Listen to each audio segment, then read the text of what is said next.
Etiopía está entre los 5 países más pobres del mundo.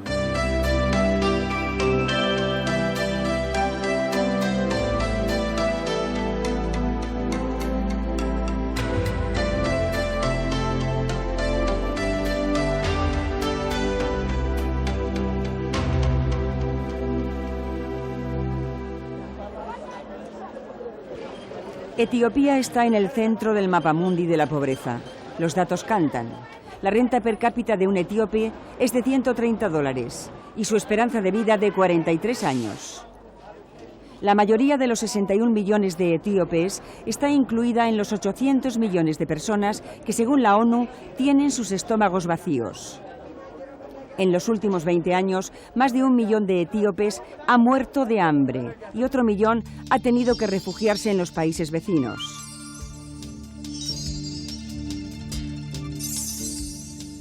La historia más reciente de Etiopía está marcada por 3 plagas: las hambrunas, la guerra con Eritrea y los gobiernos de turno que han mirado más por sus propios intereses que por los del pueblo.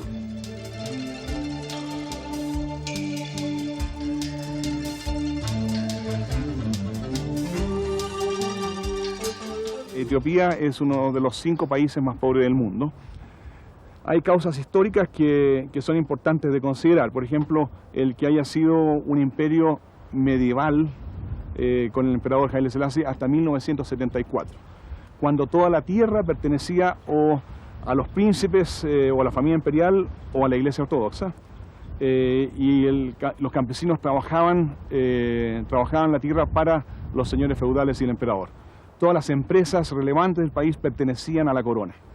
Vino la revolución del proletariado en 1974 y ¿qué es lo que pasó? Que se pasó de hecho la propiedad no al pueblo, sino al gobierno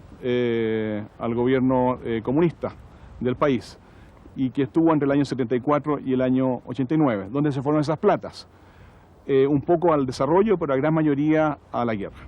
Una guerra con Eritrea y con el norte del país que duró prácticamente toda la revolución, hasta el año 1991 en que vino este gobierno y implementó políticas muy similares al gobierno anterior, con una centralidad estatal muy relevante, que también se han probado hasta el momento bastante incapaces de aliviar el problema de la pobreza. Addis Abeba, la capital con 3 millones de habitantes, es el escaparate de la globalización de la pobreza en un país en el que sobrevivir es prácticamente un milagro diario. Su deuda externa supera los $10.000 millones, equivalente a $180 por persona.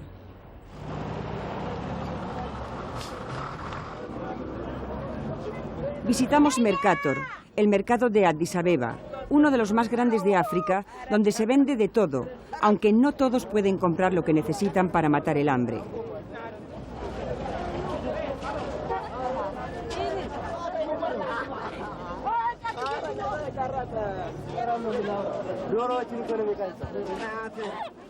Entre la infinidad de puestos de venta, nos llamó la atención el de comida de segunda mano. Nos cuentan que hace 4 años un grupo de hombres y mujeres tuvo la feliz idea de acudir a los hoteles de la ciudad para que les diesen la comida sobrante con el fin de venderla en el mercado a precios populares. La comida de segunda mano consiste en la tradicional enjera, pan enrollado con salsas picantes y ocasionalmente con algo de carne. Los hombres van a recoger la comida a los restaurantes y las mujeres la venden en el mercado. El plato pequeño de comida cuesta 5 pesetas, el mediano 10 y el grande 20. Nuestro objetivo, nos dice Alemu, el jefecillo de la organización, es que los pobres tengan comida barata y las vendedoras puedan sacar a su familia adelante. Por eso acudieron a los hoteles para que les diesen la comida sobrante. El restaurante de los pobres también paga impuestos a los mafiosos que controlan el territorio del Mercator. El impuesto incluye la protección de las vendedoras y la vigilancia para que nadie se marche sin pagar. Pueblo de Dios tuvo que negociar con los mafiosos la autorización para grabar en este atípico restaurante. La comida, una vez pagados los impuestos, deja a las vendedoras unos beneficios de 100 pesetas al día. Biring nos cuenta que gracias a la comida de segunda mano, ella puede alimentar a sus hijos y pagar el alquiler de la casa. Y además hace que otras personas puedan comer algo, porque la gente pasa hambre. Dejamos Mercator para adentrarnos en los barrios de la ciudad. Este es el suburbio de Adenet. Los vecinos nos informan que viven miles de familias, aunque no saben cuántas, porque nadie, incluidas las autoridades gubernamentales, tiene mayor interés en saber su número exacto. Las cíclicas hambrunas producen grandes desplazamientos del campo a la ciudad, incrementando la población y la miseria de sus suburbios. Melad nos invita a conocer su vivienda, que consta de una habitación de 4 metros cuadrados por la que paga 250 pesetas de alquiler al mes. Vive con su hija de 12 años, que no va a la escuela por falta de dinero para pagar la matrícula y comprar libros y cuadernos. Melad no es una excepción. Su caso es similar al resto de las familias del suburbio.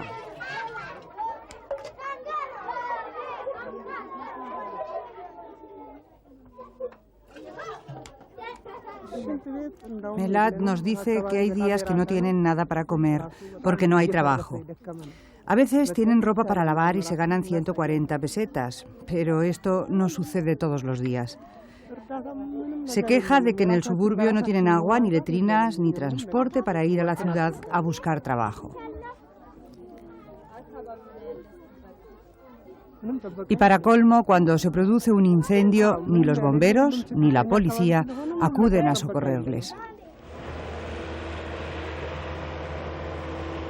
Dejamos Addis Abeba para trasladarnos al noroeste del país. Es el mes de octubre y ha finalizado la época de lluvias que han cambiado el habitual paisaje semidesértico de Etiopía. Excepcionalmente, este año ha llovido bastante y se espera una buena cosecha, insuficiente en cualquier caso para producir alimento para todo el año. Estas bellas imágenes del paisaje que discurre entre Aksum, otrora capital de un vasto imperio que traspasó el Mar Rojo, y Adigrat, hacen pensar que con unos gobiernos más previsores y una buena planificación agraria se podría paliar el hambre y sacar al país de la miseria. Este es el sueño de millones de etíopes.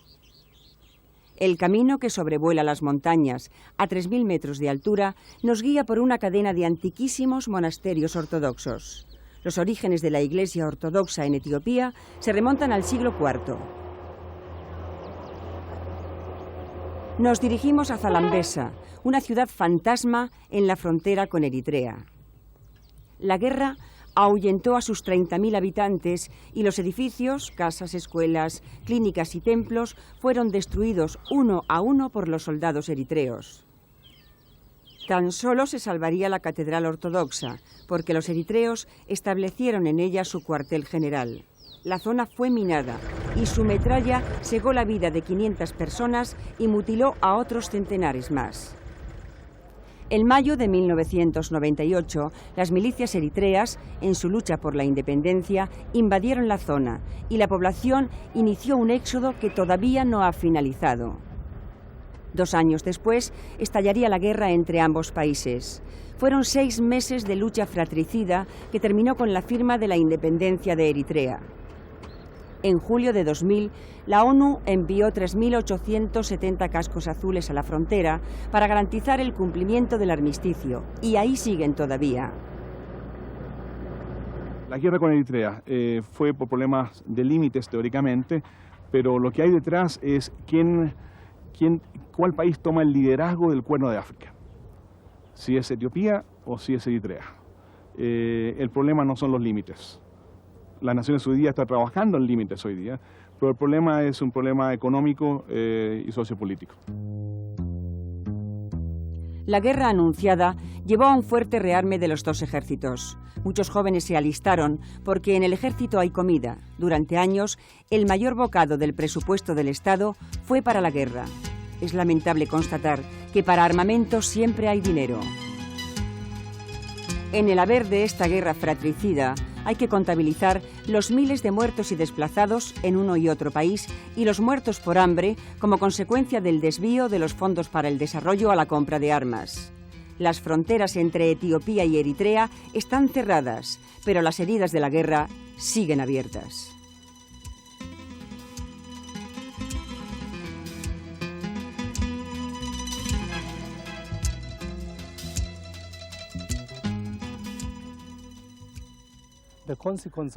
Las consecuencias de la guerra, humanamente hablando, son desastrosas. Las gentes han sido desplazadas, heridas, asesinadas, expulsadas de sus propias casas. Por culpa de esta guerra, las familias han sido separadas. Mucha gente ha tenido que abandonar sus pueblos y todavía no han podido volver a sus hogares. Los cristianos ortodoxos son la mitad de la población de Etiopía, los musulmanes el 45% y los católicos el 0,6%. En Zalambesa, la comunidad católica era de 222 personas, pero la Iglesia Católica realizaba una intensa labor social abierta a todos, sin distinción de etnias o credos. Los católicos contaban con una guardería, un colegio para 600 alumnos y una policlínica atendidos por religiosas misioneras. El templo parroquial de San Pedro y San Pablo, convertido en ruinas como el resto de la ciudad, es un monumento a la barbarie de una guerra que no ha arreglado nada y ha hecho más difícil de lo que ya era la vida de la gente.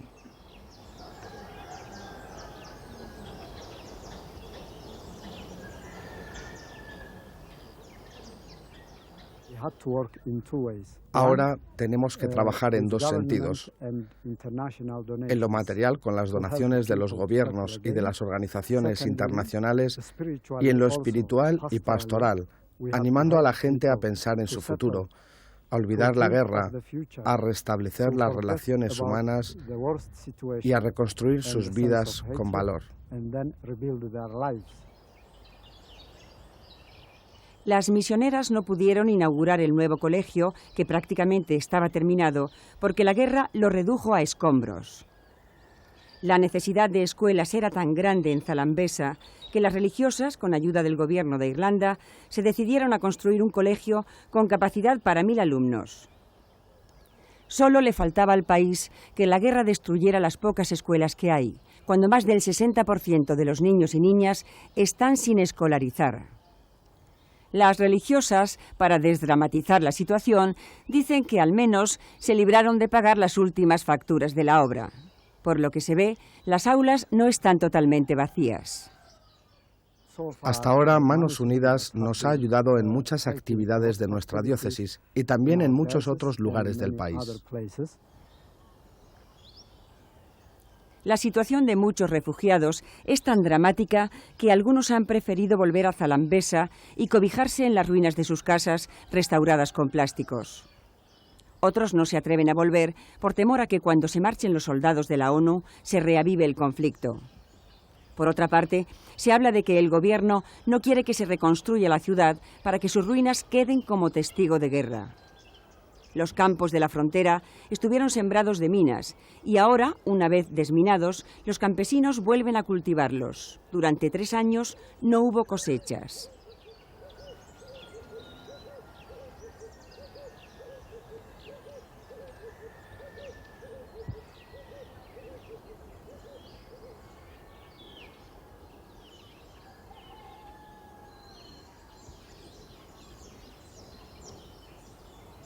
La desolación de Zalambesa es la parábola de un pueblo sufriente que espera en medio de la desesperanza. La fe, en sus versiones cristiana y musulmana, es la que da fortaleza a este pueblo para sobrellevar tantas desgracias juntas.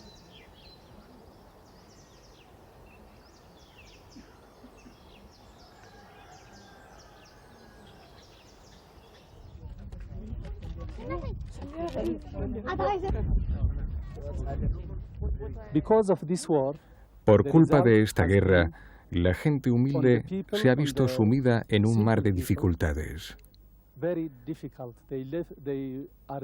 Todavía se ven obligados a vivir en cuevas o en cobijos inmundos, como se puede observar. Por culpa de esta guerra, muchos niños se han quedado sin escuela. Por culpa de esta guerra, muchas familias han perdido sus pertenencias, sus casas y todo lo que tenían para vivir, y no podrán reemplazarlos en un futuro próximo. La guerra produjo un movimiento de 360.000 desplazados. La mayoría de los habitantes de Zalambesa se refugiaron en Adigrad, la capital de la frontera.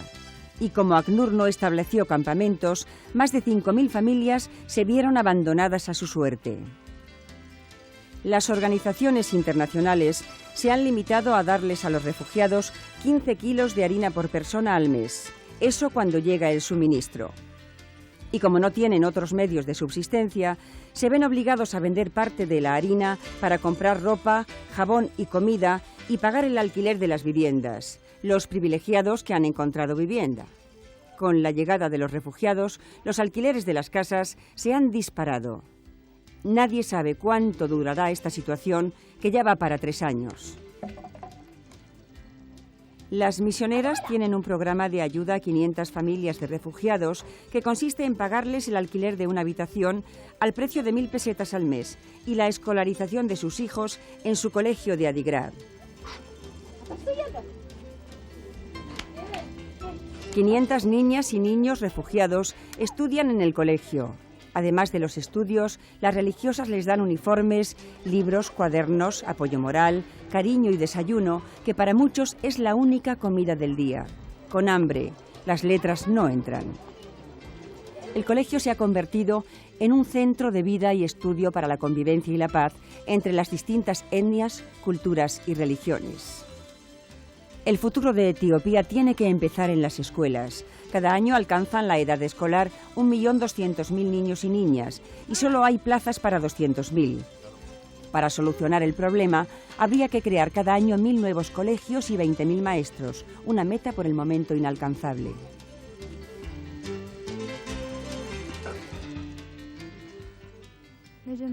Asieb tiene 15 años. Nos dice que vivía en Zalambesa. Su padre murió en la guerra y 2 hermanos han desaparecido. Cree que están en Eritrea, pero no tiene noticias suyas. Su madre y ella se refugiaron en una cueva donde vivieron varios meses y pasaron mucha hambre. Ahora viven en Adigrad y está muy agradecida a las monjas porque les pagan el alquiler de la casa y porque la han admitido en su colegio. Le gusta estudiar y quisiera ser profesora. La guerra ha dejado huérfanos a muchos niños y niñas, algunos mutilados. Las misioneras han creado un programa especial para ellos que consiste en darles casa, comida y estudios. Los huérfanos viven agrupados por familias. Aquí viven 4 hermanos. Sus padres murieron de sida y las religiosas se hicieron cargo de ellos. Gilsawit es la mayor. Tiene 16 años y una pierna ortopédica que ha reemplazado a la que le cegó una mina. Hay 20 huérfanos viviendo solos, sin padres y se manejan por sí mismos. Nosotras hacemos lo que podemos por ellos. Les pagamos el alquiler de la casa, les proporcionamos algo de comida y sobre todo les damos amistad, cuidados y cariño. Les ayudamos para que puedan vivir, estudiar y educarse. Gilsawit cuenta que ha sufrido mucho con la muerte de sus padres. Ahora ella hace de madre y padre de sus hermanos. Va a la escuela de las monjas y quiere estudiar para tener un futuro mejor y sacar adelante a sus hermanos. A Gilsawit le gustaría ser económicamente autosuficiente para no depender tanto de las monjas, a las que agradece todo lo que están haciendo por ella y por sus hermanos. Las misioneras, que se multiplican para hacer frente a tantas necesidades, no se han olvidado de las mujeres, otro importante colectivo de víctimas de la guerra. Muchas quedaron viudas y con hijos y han tenido que buscarse la vida como mejor han podido. Para ellas, las religiosas han creado talleres de aprendizaje y perfeccionamiento de sus habilidades tradicionales de hilado, tejido en algodón y confección de prendas de punto.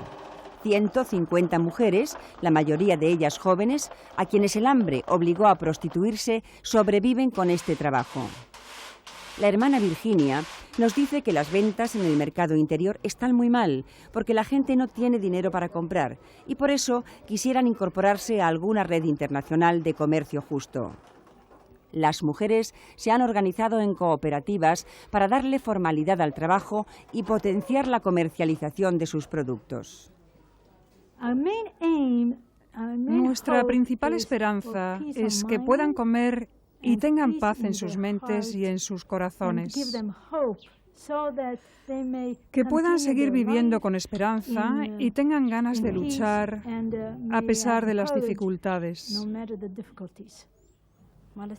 Almaz cuenta que vivía en Zalambesa y cuando llegaron los soldados eritreos huyó con sus hermanos. Salieron sin nada y ella tuvo que prostituirse para conseguir comida y no morir de hambre. Agradece a las religiosas que le hayan conseguido un techo para acobijarse, le estén dando formación humana y laboral y un trabajo que le permite ganarse la vida dignamente. Nos dice que en los talleres necesitan ayuda para comprar telas e hilos porque no les llega el dinero.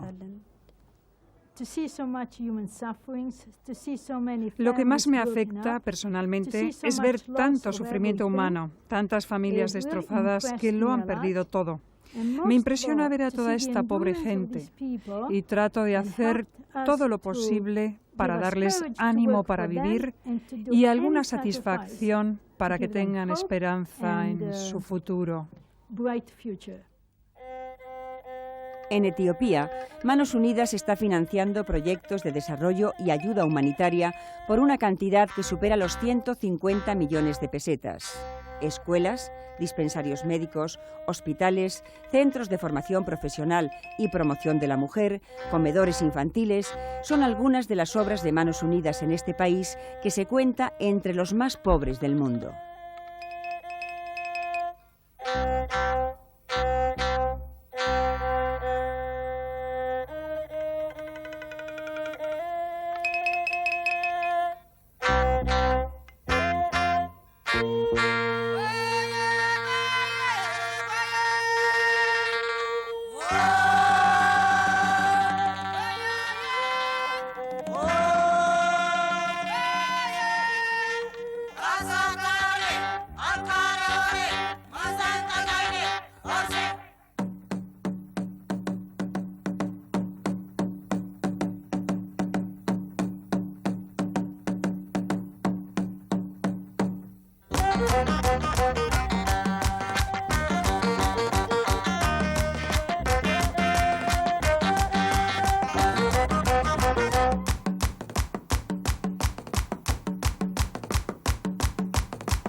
El barrio barcelonés del Raval está marcado por una larga historia donde se mezclan los ecos del viejo barrio chino junto a la más cruda realidad de marginación y pobreza. Las instituciones públicas quieren cambiar a marchas forzadas la imagen de este barrio que se encuentra a un paso del centro histórico y turístico de la ciudad. Pero en las calles del Raval, junto a antiguos colectivos marginales, conviven nuevos grupos de inmigrantes que han fijado en este lugar su residencia.